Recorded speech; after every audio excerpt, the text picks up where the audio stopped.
a beaucoup de manques, beaucoup de lacunes. Ensuite, vous avez des peintures qui sont altérées, qui ont disparu. Hein, et on a des plombs de réparation qui sont beaucoup trop visibles, qu'on pourra supprimer en atelier. Et puis, vous avez également toutes les ferrures qui sont oxydées, qu'il faudra remplacer. Pour la commune, c'est important de le restaurer puisque c'est un de notre patrimoine. C'est une copie de Raphaël, donc nous avons budgétisé la restauration des vitraux.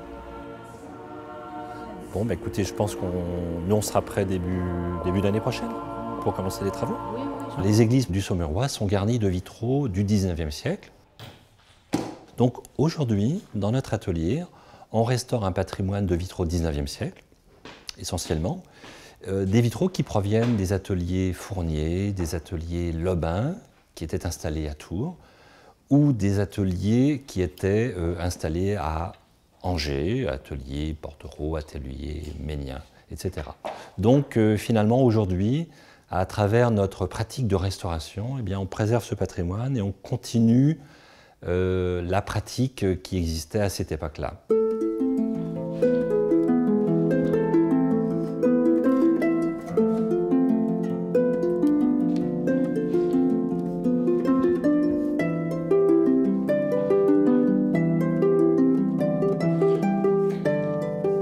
François, tu peux m'amener le scalpel, s'il te plaît?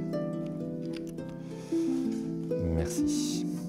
L'art du vitrail est vraiment, à son origine, un art sacré. C'est un art architectural.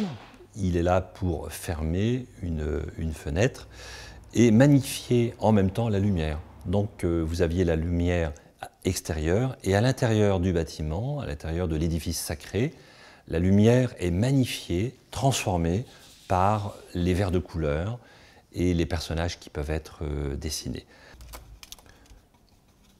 François, tu penses que c'est bon là au niveau peinture, hein? Je crois que... Il y a peut-être quelques réaux à faire. Ouais, je vois. Comment le griffon.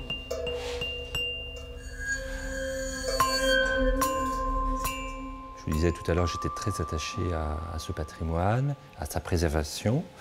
Et par ailleurs, je me suis vraiment tout de suite intéressé à la création de nouveaux vitraux. Et vraiment, ce que j'ai développé dans mon atelier, c'est rechercher une nouvelle pratique de création contemporaine.